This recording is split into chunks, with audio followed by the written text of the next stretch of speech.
How's it going, folks? I'm Matthew. This is Lemora's Cards, and today we're going to be taking a look at Mox Masters February, an online cEDH event that took place just over this past weekend. This is another large event ran by Playing with Power and Chaos Tournaments, I believe. And we're going to be going over the top 16 list. We're going to be going over the meta breakdown, what decks we saw there, and of course going over what we saw in the top 16 and what spice was there, because there's some interesting stuff. For this one, I'm going to try to keep it relatively brief and really just try to highlight anything that stands out and then just give you a good sense of how the meta looked like at the event, as well as highlighting things that kind of stand out. You guys tend to prefer the spicier things or like the hot tech, so we're going to try to stick to highlighting that. If I'm covering your deck and I don't spend that much time on it, it's just my attempt to keep it brief. It's not that your deck's not cool. All cEDH decks are cool and playing cEDH is great. If you enjoy this video, consider liking, commenting, subscribing. Let me know down below which of these decks was your favorite. Consider supporting me over on Patreon like these amazing patrons did. Get access to early videos, merch discounts, as well as submitting your deck for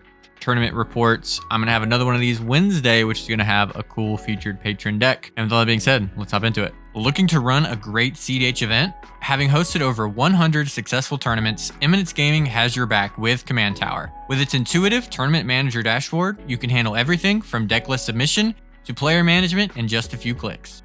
Then, all players need to do is scan a generated QR code to have access to your full tournament bracket. Put your players first with seamless pairing software and real-time access to standings. Take the guesswork out of tournaments. Give Command Tower a try for your next event. As expected, Tymna and Kraum, pretty popular. Usually a higher conversion rate, so a lot lower here. Two top 16s out of 15 entries. Kinnan, still super popular. Sisay having like a big performance here with 8 entries, 3 top 16s for 37.5% conversion rate. Najeela also having a good performance, a deck that, has kind of fallen down a little bit. Tivit, Dargo, Thrasios having okay performances, and then we'll get into some of the other ones that show up here. Pretty typical breakdown in terms of the popularity of decks, with the conversion rates being a little bit different than like the average with. All right, here at 16th, we have Kinnan. And again, we're going to mainly be looking for cards that stand out. If this is relatively stock list, we're just going to kind of go through it briefly. So far, this, looking at it, looks very much like a riff on Wounded Satellites version of Kinnan. We have the Armored Scrap Gorger, which is popular there, the Chimera, Thorn Mammoth, Tutors, and our MDFC land. In terms of interaction, a little bit less than something like Ian's list, which I've actually really liked. I actually really think Kinnan with a ton of counterspells is just so good. And there's still a lot here, but just a slightly different interaction package than like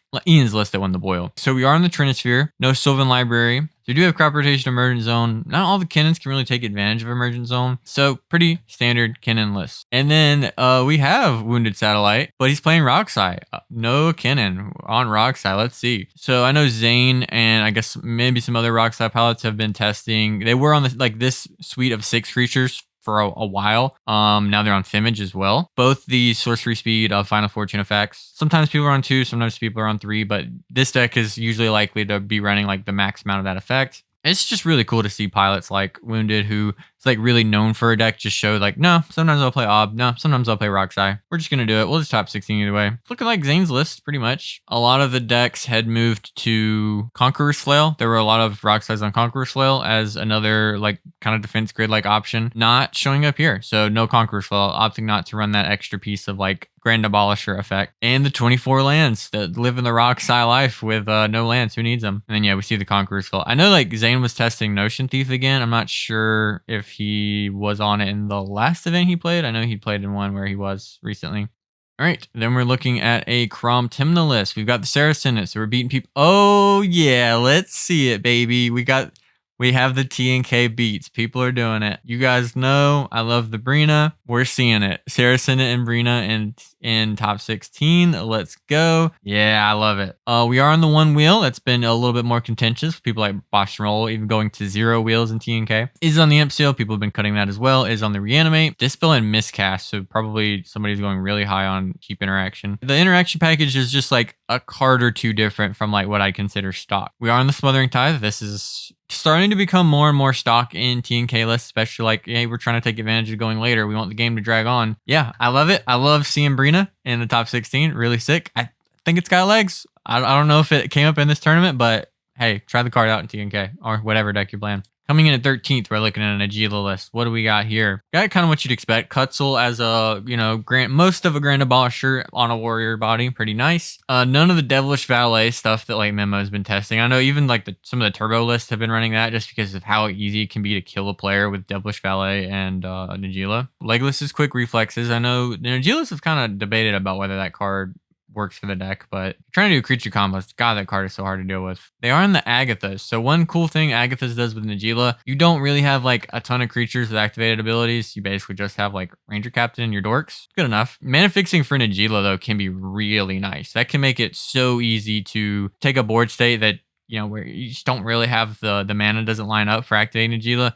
Just be able to turn like your Mana Crypts and Soul Rings into Najeela activations can be pretty strong at putting damage into play and also just making it a little bit easier to win. Like you get a Derevi turn. Pretty close to stock with a couple of the like cards that people are really like testing right now. We've got a Tivit list. We've got Teferi. Dauntless Dismantler. That was one that was not in that T&K list, I realized. I don't know if Lotho was in that T&K list. Hold up. There was not a Lotho in this T&K list. They might have made the swap that I did. Lotho for Brina. Although I'm not on Flesh Duplicate. I'm on Fimage, I guess. That's a pretty even swap. So yeah, this is a very Tivit list. Because we got the Talion, got the Teferi. No Kitten. Still opting to rent Teferi even without the Kitten. I mean, Teferi is still a pretty good card. I wonder if they just found like the Kitten just wasn't lining up all that often. Urza is such a sick card. I want to play a Tivit list with her. That's like one of the coolest things about Tivit is getting to play Urza. A whole bunch of tutors is doing like the Languish as the board wipe. The kind of like I have a Tivit, wipe the rest of the board. Spell Snare. Been seeing more of this card recently. So they're doing Graph Trigger's Cage, Curse Totem. They're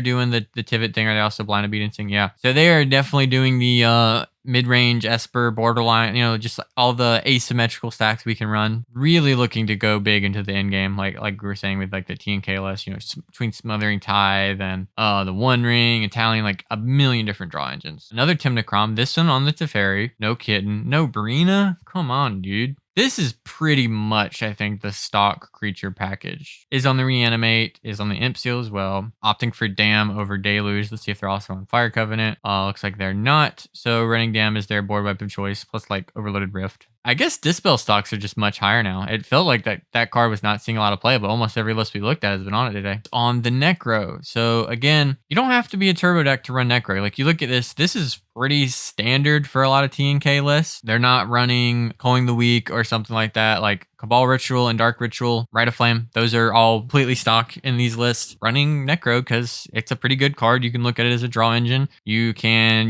basically look at it as an A+B with Born Upon a Win. A little bit less so in this deck than, something like Rockside, but still pretty dang close. And then opting for the Smothering Tithe. So again, you can see they're still going mid-range. There's also running Necro as a very high value, super flexible card draw engine. A Tayam returns. They return. We're not going all the Tayam cards. There's so many. If you're not used to Tayam, you're going to see like a million cards here that you're not used to. They do Tayam things. They do counters and they sack things. Some of the new stuff they got was this sack outlet from LCI. Lines up very well with a lot of things that Tayam wants to do. You can sack things. Like you can sack your Undying creatures and then put counters on here. So like cards like this, like they just get these cards every now and then. Also running Brina the Demagogue. Let's go. You get counters. You get draw cards. Hold up. You get a draw engine. Dosen has kind of like dual flexibility in Tayam because Tayam players like often don't run, like you see, there's no Grand Abolisher because a lot of times they don't even win on their turn. They just hold up interactions. If your window's open on someone else's turn where they kind of tap out or they can't really do anything, you can just win at instant speed with Tayam with Dosen locking out your other two opponents because you don't really have to cast spells. Probably at its strongest arguably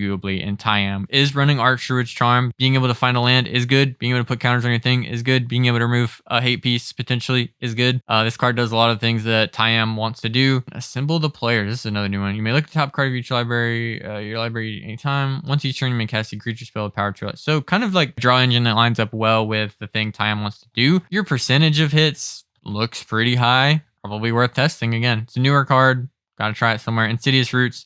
This is a super Tayam card. You inherently make your creatures leave the graveyard and then you make tokens and then they get counters. Like this is like made to be a Tayam card, it feels like. We've got a Magda coming back into Lucca. I've heard this pronounced Lucca. I always thought it was Luca, but maybe it's Lucca. It's not a card you see a lot of. This card's mainly been played in formats because of it being able to do like polymorph stuff, but you're not really going to do that here, I don't think, right? I guess you can flip pretty reliably into, like if you flip a 3 you're almost guaranteed to get roaming. Like you're either getting Roman Throne or Cavern Horde Dragon, which are both pretty good. Roaming Throne is just like one of the best cards in this deck. Doubling all your dwarf triggers is just stupid in Magda. I mean, it is like a draw engine plus the -2, which you have some amount of control of. Interesting card. Did not expect to see that. This list has suffered a bit with Orcish Bowmasters because, God, a Bowmasters just wrecks all of these little dudes. J-Will is the only sorcery. All right. Warping Whale, Tivilt's Trickery. Decent amount of interaction for a mono red list. And then a billion artifacts. Clown cards, free vehicle, nice with Magda, get to tap your things down, act the Soul Cauldron. Decent amount of Stax pieces, Tangle Wire that Magda can do. I guess the Tempting Apple, I mean, that's a new card to take a creature or get to just, that's the other thing that you can do with this card is just untap one of your things. I don't know what this is going to be typically used for, but it's a pretty flexible card that can change things. So Magda still doing it. It seems, I mean, this deck, if, you know, if they don't always have the Bowmasters, and if they don't, I mean, the deck still could do the thing. And it, in those games where everybody's just drawing cards and, you know, you're just waiting for that piece to get removed and multiple people need it removed, you can just steal a win right out from under people. All right, we got another Kinnan. Let's see if there's anything different. So we're doing the Ballista as a different way to win. So yeah, this is a relatively different list. Ballista, Halfling, Paradise Druid. So lots of the more expensive dorks, 2-mana dorks, like Sanctum Weaver, Aboleth Spawn, which is a pretty cool one. Copy people's ETBs, get a dockside, things like that. Clever Impersonator, which is one that I think is pretty cool in the list. Come in and then copy like a One Ring or anything busted. Copy Heuristic Study. It's pretty good on a clone. Roaming Throne is cool. I mean, you can pick Human, right? Or Druid. I mean, you get double Kinnan. Kinnan is a triggered ability. I wonder how worth it that it, like how often that is. It's like a second mana doubler for Kinnan. Very okay. And then some of the big flip stuff that we're used to seeing. I'm with it. Last March of the Ants. Okay, so this is pretty similar, I think, to a list I'd covered before. Running a couple different things. Like you see there's less like artifact tutors here. Just a transmute artifact here for sorceries. Not one for instance either. And then we are not Trinisphering here, so none of that. But we do have Conqueror's Flow. So this is definitely more like a different approach to Kinnan. I get the Soul Cauldron as a way to, again, as like a Kinnan mana filter. Viridian Revel. Yeah, okay. Yep. Timmon's so freed from the, like doing Kinnan in a very different way. Cryptolith is really cool too. Yeah, definitely doing Kinnan in their own way. This is like a decent amount of cards different. There's like lots of different packages looking to combo in a few other different ways too. You're not all in on Basalt, or were they even on they had Hullbreaker Horde, no Tidespout Tyrant. So not doubling up on that. Probably makes sense because you have like these other ways to make infinite mana too. All right, we got another Najeela. Anything wild here? We do have, was Grim Hireling in the last one? I don't know if Grim Hireling was in that last one. No, I was right. Yeah, no Grim Hireling in that last one. Okay, I should have taken note of that. Spellskite, that's not one you see that often, but it makes sense. If you go more in on the creature combos. No Neoform. Artifact package. They are on the One Ring. Not all the Najeelas are. And then is on Druid's Repository. So another way. So especially compared to that last one, running Grim Hireling, Derevi, and Druid's Repository as ways to combo with Najeela. I'm kind of surprised like the last list was on Legolas's Quick Reflexes. And when this one seems even more all in on, or at least, you know, opting for more slots for the Najeela combo wins, where that's like actually one of the stronger cards to protect that. I would say like pretty relevant changes even between the two Najeela lists that we see in the tournament. Here at 6th place, we're looking at a Sisay list, first one we've seen so far. Not a million Planeswalkers. Pretty much just opting for the ones you need, or like some of the best ones, you know, like Tyvar, Fairy, Catilda, all your humans, mana dorks. Pretty good with Sisay. So not like a billion legends, really. Like you're not seeing like the, not seeing cards like Olivia. Rocco starting to seem like more of a staple in this list so far. Got Emil Dockside, we got the Savala. So looking like they're making the Sisay package about as lean as they can with just the cards that you need. Maybe not as many like super flexible things you're tutoring for. Still have cards like Urtai that are like some of the better pieces of interaction that you can get with Sisay. Pretty much just the stuff you need. So they are running, I guess it is pretty notable that they are running Thoracle Consult and Thoracle Tainted Pack. A lot of Sisays don't opt to do that. I feel like if I was running one of those win cons, I'd almost rather run Breach because of its flexibility to just like bring back your stuff. It is a way to, much more efficient way to just steal wins in the early game. So maybe opting to value that more. Islam Smothering Tithe makes a lot of sense in Sisay. They are a Deafening Silence list. This one's like, I don't know what the percentage is, but there's a lot of them that are on it, a lot of them that aren't. Touch, Mystic, Ristic, and then Oath to combo, and then a whole bunch of lands. A few changes from the typical Sisay shell, really lean on the legend package for Sisay, and then opting to run like Thoracle Consult. And then here in 5th place, we have another Sisay list. So you can already see a bit of a difference. We're up to 8 Planeswalkers. Cards like the 2 Dahadas being added, and then Ashiok. being able to be graveyard hate as well as anti-tutor. Somebody puts a tutor on the stack, activate Sisay, put an Ashiok, no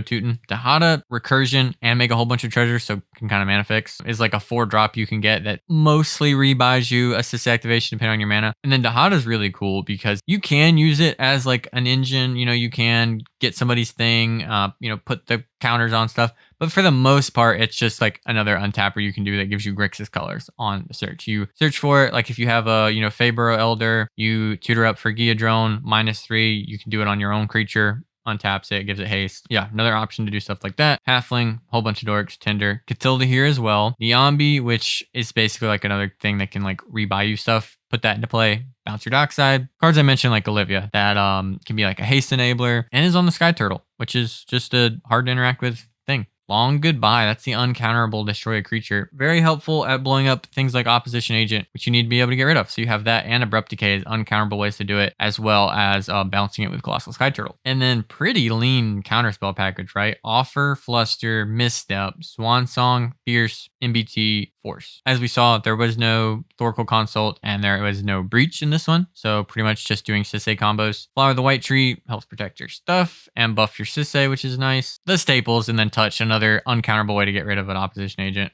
at least temporarily. All right, we're looking at our top 4, and here we've got Narset, the OG, very slim creature package, excluding, you know, pretty busted cards like Grand Abolisher, Ranger Captain of Eos, any blue creature at all. There's none here. That's pretty wild. Generator Servant, sacrifice to add 2, give a creature haste. You use that on Narset, give it haste. Hellkite Courser is a way to get your Narset out, even through like a Drannith. And then just the draw engine, Narset, Dockside. Really interesting that having such a slim creature package. Though I guess Narset giving you non-creature spells off the top. You don't want 1,000,000 creatures in your deck, but you would think like, you know, I'd probably run Grand Abolisher over Archivist of Ogma, but I don't know. Okay, and then we're going to see like a whole bunch of big spells that you don't want to have to actually cast, that you can just do it with Narset. So we have like stapley cards like Gamble, Wheel of Fortune, extra combats, extra turns, draw 1,000,000 cards, play a bunch of spells for free, Rise of the Eldrazi, Unseated, Enter the Infinite, like huge, just like any one of these that resolve, you win the game kind of spells. Really cool stuff.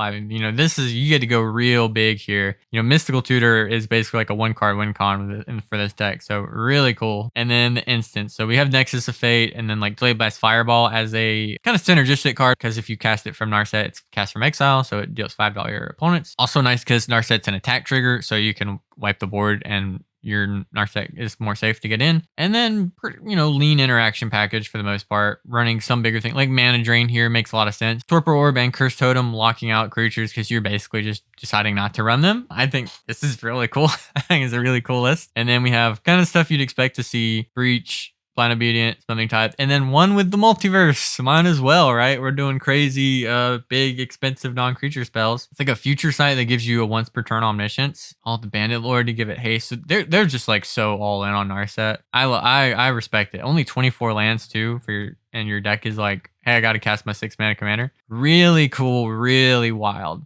Then in third place, we have yet another Sisay here with only Tyvar as the one Planeswalker. So no Planeswalker combos. So we're already off to a pretty cool start. And there's a Collector Roof. Okay. Well, that's pretty different in your Dockside combo deck. Kunaros, Drana and Laval. Okay, so this is just pure. This is actually just Sisay stacks. So opting to go more. So we still have Dockside, you know, to be able to just do the thing sometimes, but opting to go more of a stacksy build that can tutor for specific pieces and then do more of the tap untap stuff. So you have like Iorith of the Healing House, Grand Arbor, and then just like a whole bunch of tutorable 5-mana Samut, Gigantha. Yeah, okay, so this is already a way different build with a whole bunch of like hate bears and stacks pieces, stuff that can, you know, hate on the graveyard, people doing anything basically with Yisharn. And then they are doing Thoracle because, well, it's going to be harder you don't really have very easy Sisay wins. Pretty slim artifact package. We're a Noof deck. Makes sense. Deafening Silence, Cultist, Stony Silence, just regular old Rule of Law, Tithe. Sisay stacks. I like it. That's cool. Because it has such extreme flexibility with Sisay activations, you're able to actually just hold up your ability to get a Stax piece until something threatening is about to happen, and then you can go shut it down. So I actually really like that, because this isn't like, yeah, this Sisay list is probably like better into turbo decks because of, you can just go turn on Deafening Silence and mess people up, or earlier Archon.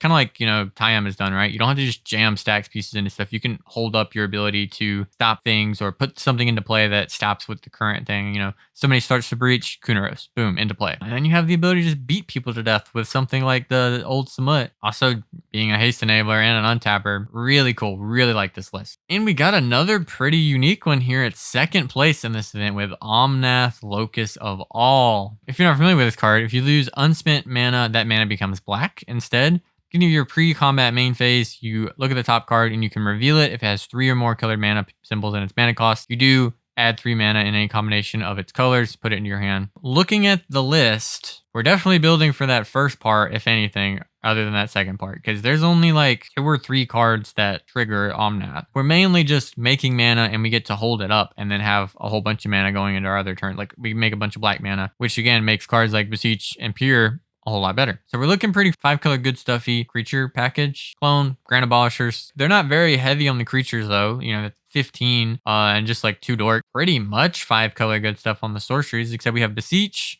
and Pure. Again, these triple black costs. Well, one, Pure is just not that popular nowadays because of, one, Deflecting Swat has always made that card a little iffy, and then Orcish Bowmasters kills you. I like seeing Pure. Angel's Grace, just a card we've seen more and more of, but also like, it means you can Pure with a Bowmaster just on the board, which is nice. You can also Naz super, super deep, draw your entire deck. Interaction package, we see Miscast again. No Dispel in this one. Combination of good win cons, good pieces of interaction. Not a million artifacts, but a decent amount. So not a lot of artifacts and not a lot of dorks. Only the 2 talismans. We got the Breach, we got the Carpet. We do have the Necro, and then the 28 lands. It's a pretty cool list that has synergy with the commander. The commander has text. Just looking at it, it doesn't seem like we really are going to cast the commander like a lot of the time. But if the game goes longer, this thing can be like a mana doubler, basically, where you can just hold up your mana, try to interact with people, and then just insta float a whole bunch of mana, make a million black. And then it really makes your ability to win off of any window that you get, basically any tutor, knowing like, well, I have like 5 extra black mana this turn. It really lets you like have a window to like meme bet when the margins are tight, or DT, like your breach lines, or again, being able to like tutor into just Peer into the Abyss. Cast Peer into the Abyss, you just win the game. Like if this thing resolves, you've won. Striking a nice balance of like being 5-color good stuff that doesn't really need its commander, but has a commander that has a bit of synergy with the deck and is also just like generically good. Like any deck that could have this card in play would choose to have it. It's all upside. And then first place, we have Freedom Waffle, not on Tymna Kraum again, but on Dargo Thras, going back to the old ways. Let's take a look. Let's see if there's any new spice in Dargo Thras. Looking at the creatures, no. Clones, Dorks, Dockside, Kitten. I play against this list a decent amount. This is pretty much exactly what I expect. A very big Dockside combo deck. You're doing Temur Sabertooth. You also do Seedborn, Tidespell Tyrant. You can pod or Neoform Dargo into. Wind Flame is still here, even though we're not dual caster maging. I think that card's come in and out of the list. This can just be Dockside Doubler. There is a combo where you can strive it with Dockside and Eternal Witness, and then keep looping that, and then make infinite mana and win the game, and infinite attackers. Life's Legacy is close to like Contract from Below as we've got, right? It's just 2 mana, draw 7 with Dargo in play. Ridiculous. Is on the Bolt, the 2 red blast. We are Born Upon a Winding. I know Waffle seems to be really high on that card. This is a deck that can win an instant speed, Brain Freeze loop everybody, or infinitely bolt people. Pretty much what you expect in the instance package though, for the most part. We are a Birthing Pod deck, great 1-ring deck, because we have that ability to either be like that Stormy Teamer manual storm kind of nonsense, or we can just do Seedborn Thrasios the 1-ring and just drown everyone in unbeatable advantage. And then the 3 enchantments you'd expect in every blue-red deck for the most part, and Greater Good, which is the one you'd expect in every green Dargo deck. Awesome to see Freedom back on Dargo Thras. I think it's a really sick deck and a really powerful deck. So great stuff to Freedom on winning this event. I really like the deck list we saw here. There's some really interesting stuff in the top 4. This is a really diverse and pretty sick top 4 with very different decks. than you might always see, which is something been a little bit of a trend in the past few events that I've covered. Looking like there's more experimenting in cEDH and maybe people figuring out good ways to kind of like counteract or adapt into the current metagame. Let me know down below which of these deck lists was your favorite, which of these might you want to try going forward, and what deck would you like to see me cover next. Thank you so much for watching, and as always, go play cEDH. Have a good one, everybody.